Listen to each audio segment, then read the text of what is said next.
I'm Wesley Rayleigh, the founder and owner of Rayleigh's Confectionery, a small handmade candy company right here in Tallahassee. For me, candy making is not something that I love because it's candy making. It's something that I get satisfaction from because I love working with my hands. I love making something that looks beautiful. I love people's reaction when they smile, and they enjoy the candy because, candy is distilled pleasure, basically.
Oh, that's a lot of sugar there. This batch right here is it's a 6 kilo batch, so that's maybe about 13 pounds of candy is what it's going to yield. As with anything in candy making, you have to have a lot of variety. If all our flavors were really sweet, if all our flavors were pure sugar, they would be very kind of uninteresting and kind of bland.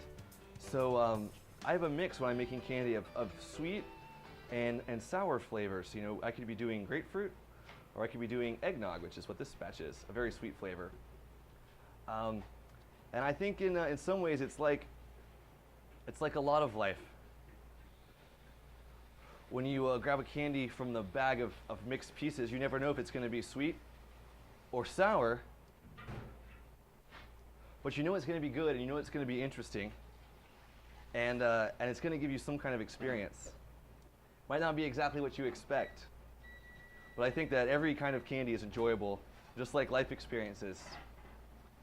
I was in the pre-med program down at UCF, and I was not doing well.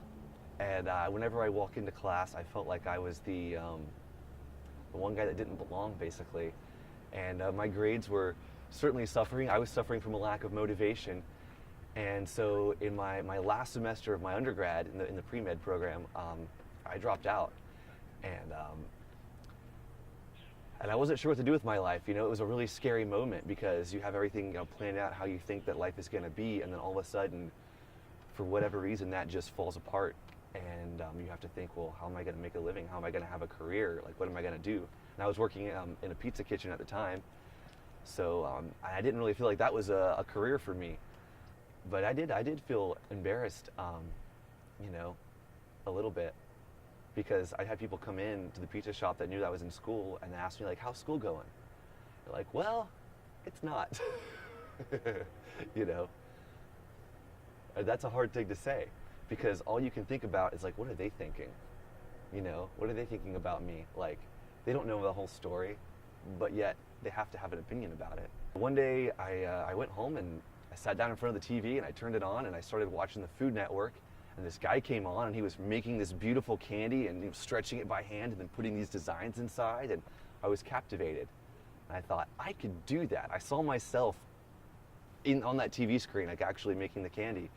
And so I was able to get in touch with the guy that I saw on television making the candy, and I was taking a little road trip on my motorcycle, and so on the way back I swung by Lake Mary, Florida, and somehow talked him into giving me a job. And so they took me on as an apprentice, and I worked with them for the next 3 years until I ended up becoming the kitchen manager there, and ended up managing the production for that company. And that was kind of when I realized that candy making was going to be a major part of my life and probably something I would do for quite a long time.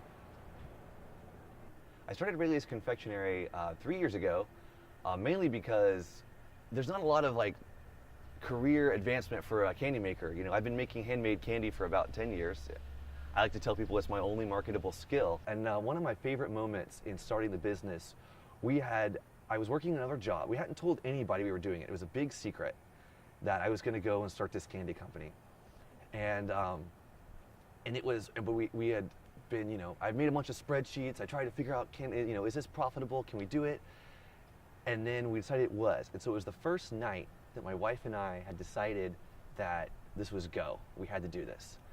Put the kids to bed, and we sat down, and I had my laptop, and she was on the computer, and I had a list of all the supplies, everything that we would need, and we had our debit card, and we said, okay, it's time to buy everything.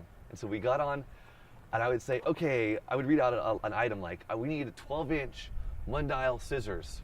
I need a silicon heating element of this size, you know, all the different parts we need. And we would say, go, and we would each, both on our computers, try to find the cheapest one on the internet in like 5 minutes, so that whoever found the cheap one first would like click buy, and then we just went through and like bought all the supplies. And it was like one of the most exciting things ever, because like we felt like it was some sort of like special secret, like nobody knew, and like yet we were gonna have to reveal this to the world like the next day. And so the next day I went in and told my boss, like, hey, I'm quitting and I'm going into business. And that was like, it was a really joyful moment, you know, because your imagination just runs wild with the possibilities. When we started, I didn't even have a printer to print stickers or anything off of. So I needed some packaging for the candy, and so I took some typewriter keys that said RALEYS, and I taped them around one of my wife's shampoo bottles to make like a little arch. And then I dipped that on an ink pad and used that to stamp each bag of candy. And if you notice, the Rayleigh's, it's not there's no apostrophe. It's not like RALEY apostrophe S. It's RALEY star S. And that's because in the set of typewriter keys I did not have a apostrophe, but I did have a star. So I used the star in place of the apostrophe.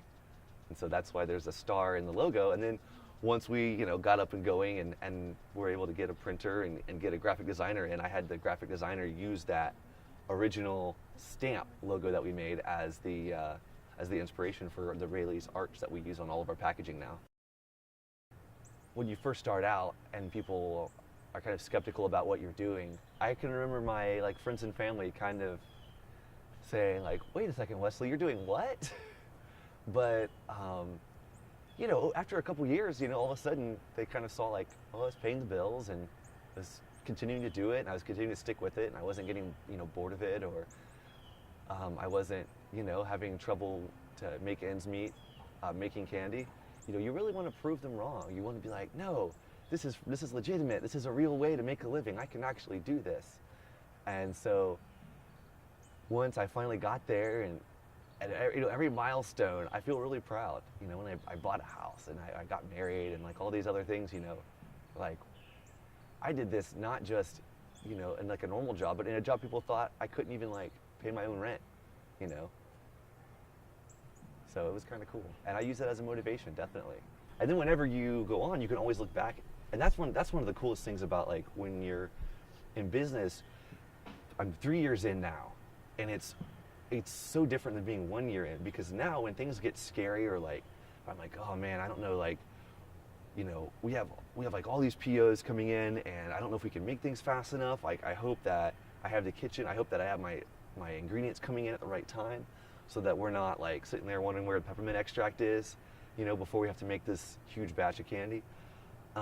But I know that I can do it because I've done it before. So it's like, even when things get difficult, I can always look back and say, well, I did it last year, so it's a lot easier to have more confidence.